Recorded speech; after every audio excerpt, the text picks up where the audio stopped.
Ibu sekalian, hadirin dan hadirat, khususnya anak-anak kami, cepat besar kamu nak jadi pembela agama.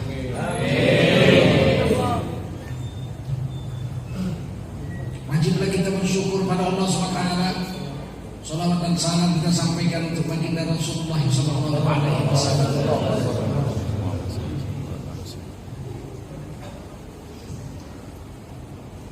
Di akhir zaman ini orang Islam ada 1,7 miliar dari 7,6 miliar penduduk dunia. Tidak banyak dari 7,6 miliar orang yang hidup di dunia yang mengucap kalimat la ilaha illallah Muhammadur Rasulullah hanya 1,7 miliar. Tapi dibanding dengan pemeluk agama lain, saat ini agama Islam paling banyak. 1,7 miliar orang Islam itu paling banyak. Protestan 1,2 miliar, Katolik 700-an miliar, Hindu 1,1.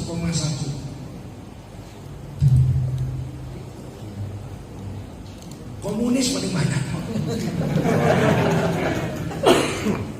Ateis tidak bertuhan paling banyak. Kalau kita pergi ke Amerika, ke Eropa, mereka katakan I'm Christian but I don't believe in God.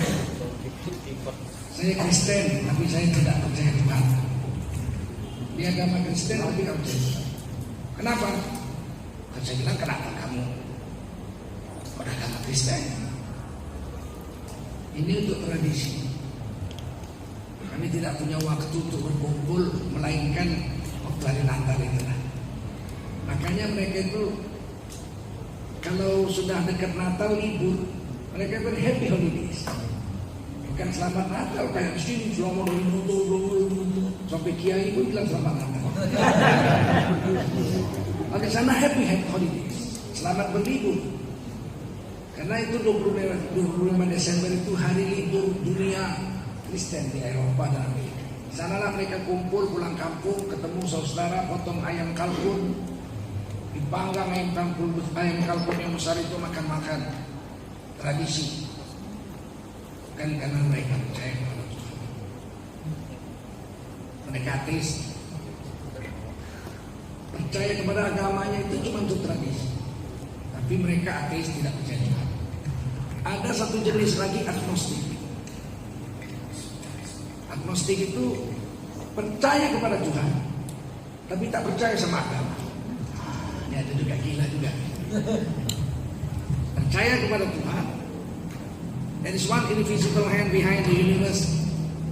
Ada kekuasaan yang nggak nampak yang di belakang yang mengatur alam semesta ini. Siapa itu? Terserah, mau dibilang God Almighty, mau dibilang Allah, mau dibilang Batoro Gusti, mau dibilang Mula Raja Nabolon, di Batak, Cirne, silakan aja, pokoknya kau sebut aja, bikin aja sendiri namanya. Menurut orang Islam itu Tuhan yang mengatur alam semesta itu Rabbul Alamin, Allah. Terserah kau. Saya percaya Tuhan tapi saya nggak percaya kamu. Jadi dia mempercayai Tuhan pakai akalnya sendiri. Nggak mau pendekatannya menurut agama, disebut agnostik. Ada juga itu. Jadi kalau dibanding sama yang kafir, lebih banyak lah orang kafir daripada orang beriman. Yang beriman dari 7,6 miliar hanya 1,7 miliar. Dari 1,7 miliar yang mengucap la ilaha illallah Muhammad Rasulullah, yang KTP-nya tertulis Islam, munafiknya berapa banyak? Jangan Rasulullah munafik 30%, Pak. Jangan Rasulullah. Dari mana jalannya 30% munafik zaman Rasulullah? Rasulullah hijrah dari Mekah ke Madinah. 2 tahun setelah di Madinah pecah perang Badar. Pas bulan Ramadan. Baru pertama kali puasa. Sebab 2 tahun setelah hijrah, tahun ke-15 setelah jadi Rasul. pada tanggal 29 Sya'ban turun wahyu. Ya ayyuhalladzina amanu kutiba alaikumussyam kama kutiba 'alal ladzina min qablikum la'allakum tattaqun. Wahai kamu orang beriman, diwajibkan secara tertulis kepadamu sebuah kewajiban, yaitu puasa. Tertulis. Kalau pakai kata-kata wajib dituliskan. Alaikum, satu kewajiban atasmu. Kama kutiba 'alal ladzina min qablikum, sebagaimana telah diwajibkan secara tertulis pada orang-orang sebelum kamu, tapi mereka buang. Orang Nasrani nggak puasa lagi, dihapus orang itu dari kitab itu. Yahudi ini nggak puasa lagi. Padahal Yahudi puasanya 40 hari 40 malam. Wah, matilah 40 hari nggak makan. Bukan 40 hari itu dia nggak makan. Dia puasanya sehari semalam, satu kali makan. Jadi dia sahur jam 9 malam, besok bukanya jam 9 malam lagi. Terus sahur lagi dia. Namanya wisol. Apa namanya? Wisol. Bahasa Arabnya wisol. Puasa sehari semalam.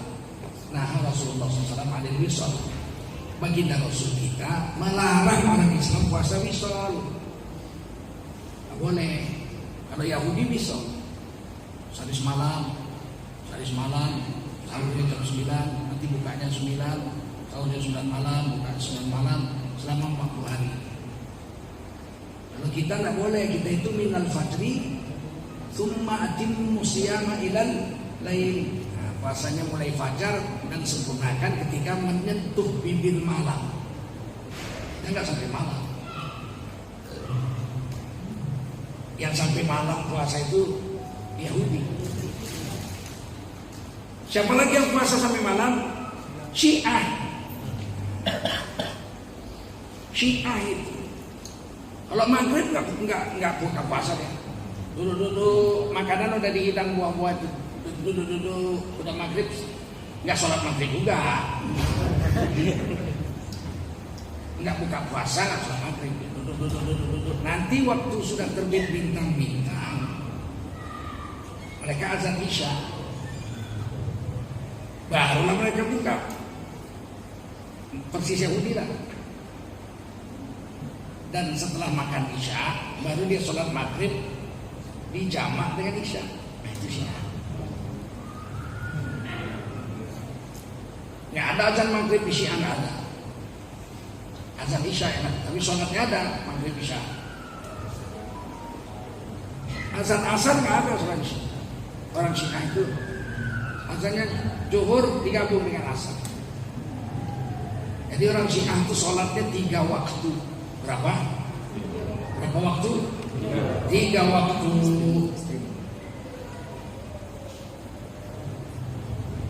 Orang Syiah itu puasanya sholatnya 3 waktu. Subuh dia azan sholat, zuhur dia azan sholat zuhur ditambah dengan asar. Waktu asar dia nggak azan, nggak sholat juga. Udah dikerjakan tadi waktu zuhur. Maghrib dia nggak sholat, azan lagi isya. Baru dia sholat maghrib dengan isya. Jadi dia sholatnya 3 waktu 5 kali. Kalau kita sholatnya berapa waktu? Berapa kali? 5. Samakah kita dengan Syiah? Berbeda, bedanya di usul agama. Rukun Islam kita beda. Rukun iman kita pun beda. Begitu datang ayat perintah puasa itu, habis asar, Nabi mengajak sahabat-sahabat melihat hilal ke arah matahari tenggelam. Nampak hilal, disalahkan jarang ada awan. Nampak hilal, waktu matahari tenggelam, hilal kelihatan. Hilal itu kalau bahasa Indonesia anak bulan. Sebentar sekali, terus tenggelam. Maka Nabi bersabda, "Sumu li ru'yatihi." Puasalah kamu bila kamu lihat hilal. Wa aftiru li ru'yatihi. Kalau kamu lihat hilal nanti, kamu buka puasa, artinya bulan Syawal. Fa in ghumma 'alaikum, kalau bulan enggak kelihatan ketutupan awan, Jangan buru-buru puasa. Pasti malis Sya'ban bisalatina yauma. Genapkan Sya'ban 30 hari. Kata kalau 9 ini lihat hilal. Enggak kelihatan. Berarti besok masih tanggal 30 Sya'ban. Jangan puasa dulu. Genapkan 30 hari. Lusanya udah nggak usah lagi nengok-nengok hilal, udah pasti besok tanggal 1. Karena dalam kalender Hijriah nggak ada 31 hari sebulan. Kalau nggak 9, 3 selesai urusan. Kalau nggak kelihatan hilal, kenapa 30? Namanya istiqmat. Apa namanya? Istiqmat. Kalau bulan kelihatan besok puasa, nggak kelihatan istiqmat. 30 hari kan Sya'ban, lusanya puasa. Kelihatan maka Nabi puasa. Di tengah bulan puasa inilah turun perintah untuk berperang pertama kali, yaitu perang Badar.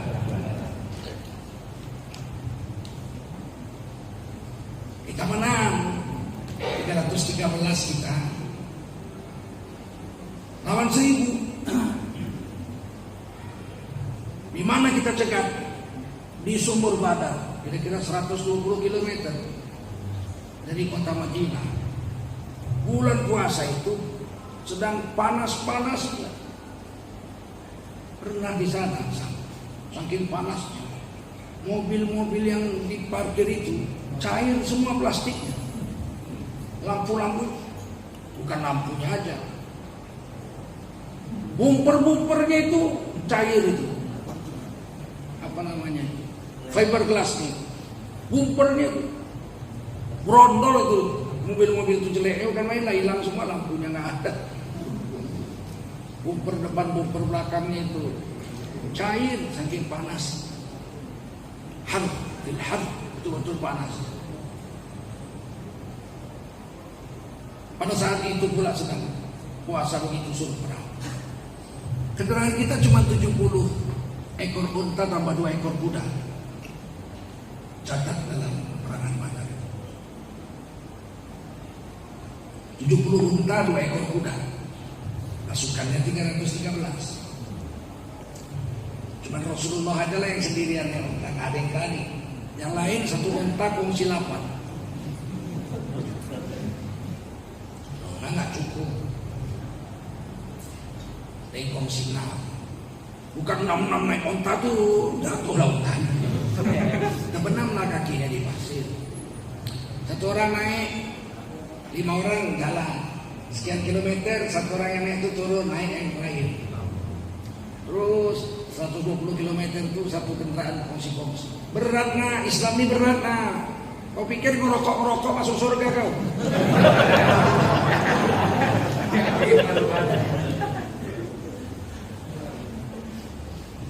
Dalam bulan puasa lagi. Kata Nabi, boleh kalian nggak puasa? Karena ini perang, boleh nggak puasa? Nggak ada, semua puasa. Semua puasa. Nah, sampai di Badar perang 313 tahun. Menangis. Mereka turun membantu perang.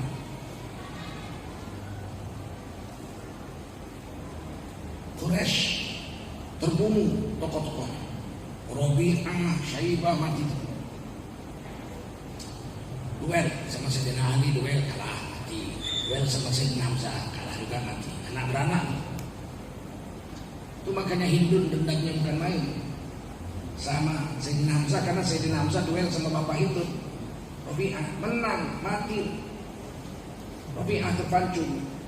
Maka tahun depannya perang Sayyidina Hamzah itu ditombak dari arah depan jauh oleh Wahsy.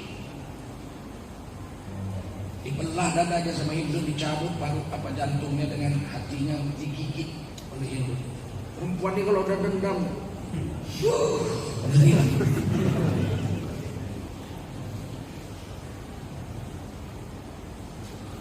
tapi Rabi'ah dengan Syaibah itu sebegitu bencinya dengan Nabi karena agama. Benci karena, jadi dari dulu orang benci dengan agama itu ada. Kalau sekarang itulah yang nuduh-nuduh ulama kadrun. Apa aja yang dibikin orang beragama pasti dia benci. Kelompok mana itu? Yang jelas di Indonesia kelompok PKI dan anak cucu cicinya. Robi'ah itu benci sama Nabi karena agama. Abu Lahab benci sama Nabi karena agama. Kalau karena kemanusiaan, oh cinta kali Abu Lahab sama Nabi. Kalau kemanusiaan cinta. Begitu Nabi jadi Nabi, itu muncul bencinya. Kesumat. Waktu Nabi lahir, Abu Lahab itu tinggalnya 15 menit naik taksi ke arah Taif dari Mekah. Jadi Abu Lahab bukan tinggal di kota Mekah, enggak.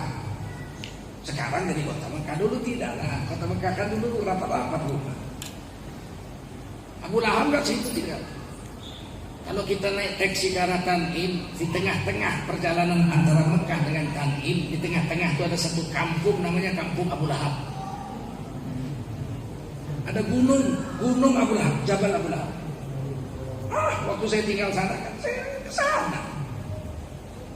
Naik taksi saya ke situ, saya lihat inilah dia gunungnya Abu Lahab. Tahun 2007 habis gunung Kurata, dipecahi untuk gedung-gedung, hotel-hotel. Dikeruk, dipecahi. Sekali saya datang lagi tahun depannya, udah jadi masjid Abu Lahab.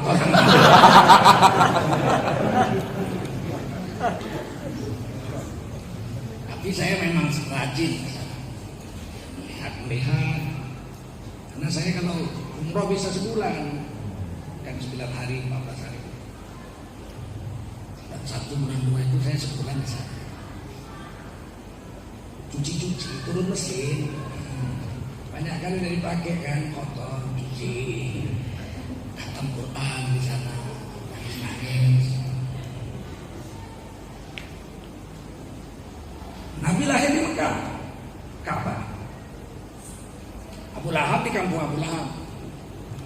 Begitu Nabi lahir, Suwaibah radhiyallahu anha, ini perempuan budaknya Abu Lahab, belakangan masuk Islam. Maka radhiyallahu anha, Suwaibah radhiyallahu anha ini lari-lari dari kota Mekah ke kampung Abu Lahab. Naik taksi aja 15 menit lari-lari apa nggak berhenti?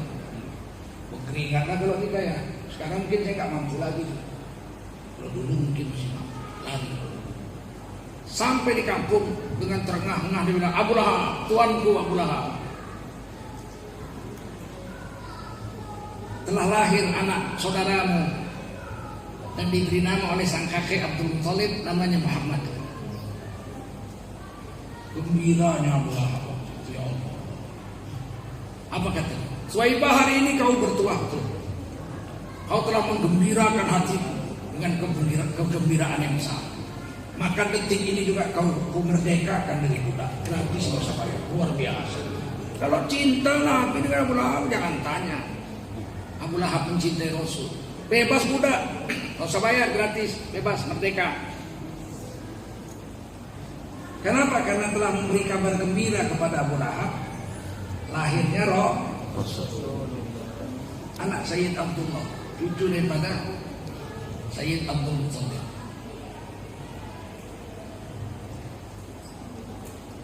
Kemudian apa kata Abu Lahab? Mulai hari ini kamu susukan ponakanku itu. Ini upahnya.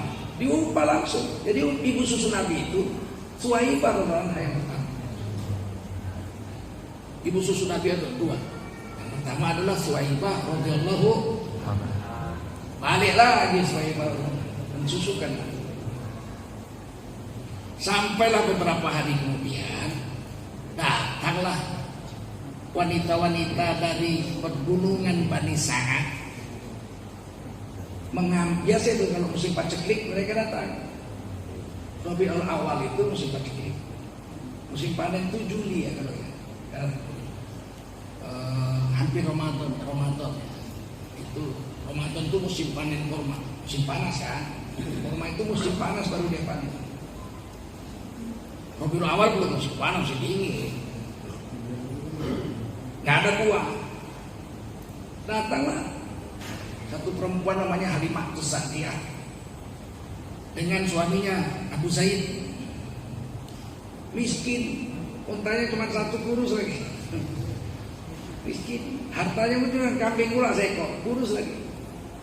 Nggak dapat lah. Siapa pula mau ngasih anaknya sama orang kurus? Miskin lagi, nanti anaknya nggak makan 2 tahun. Jadi Halimatus Sa'diyah nggak dapat anak hari ini. Tawar-tawar nggak ada yang mau. Yang mau ibu Nabi Aminah. Tapi Nabi ini janda miskin pula. Sedangkan kita mau minta duit ini menyusukan anaknya, ini cari makan. Mana bisa ini janda miskin ini bayar upah untuk kita. Akhirnya Nabi nggak mau ngambil. Halimatus Sa'diyah pun nggak dapat juga anak. Semua sahabat-sahabatnya udah pulang menuju pegunungan Bani Sa'ad. Ibunda Halimatus Sa'diyah dengan ayahanda Abu Zaid sudah jalan juga pulang. Di tengah jalan bicara Ibu Halimah, kasihan kali anak cantik itu. Oh, Nabi cantik.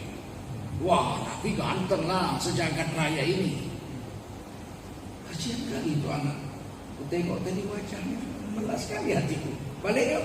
Nah itu ceritanya itu. Wah, kita udah ketinggalan kawan-kawan nanti kalau kita balik. Tak apalah, nanti kita kejar kawan-kawan. Balik lagi diambil Nabi. Apa yang terjadi? Unta kurus beliau itu lebih kencang dari kawan-kawan yang lain, duluan sampai ke Bani Sa'ad. Ini anak bertuah betul ini. Kambing yang kurus itu asal dipegang, susunya diperas keluar, susu nggak pernah berhenti. Sampai anaknya Ibunda Halimatus Sa'diyah pun sama kenyangnya, luar biasa, Masya Allah. Satu keluarga bisa minum, nih tua nih kambing jadi gemuk, susunya nggak berhenti, biasa diperas keluar terus. Di situ dia bilang ini anak ketua. Apa kehebatan Rasulullah? Kata Ibunda Halimah, susu dibagi 2. Ini untuk anak kandung. Kalau nggak ada anak mana ada susunya? Kan mesti beranak juga. Yang sebelah kiri untuk anak kandung, yang sebelah kanan untuk Nabi Muhammad, anak susu Roto'ah. Dia bilang sama suaminya, ini untuk anak kandung. Yang sebelah kanan untuk anak Roto'ah nih, Rasulullah Muhammad SAW. Suaminya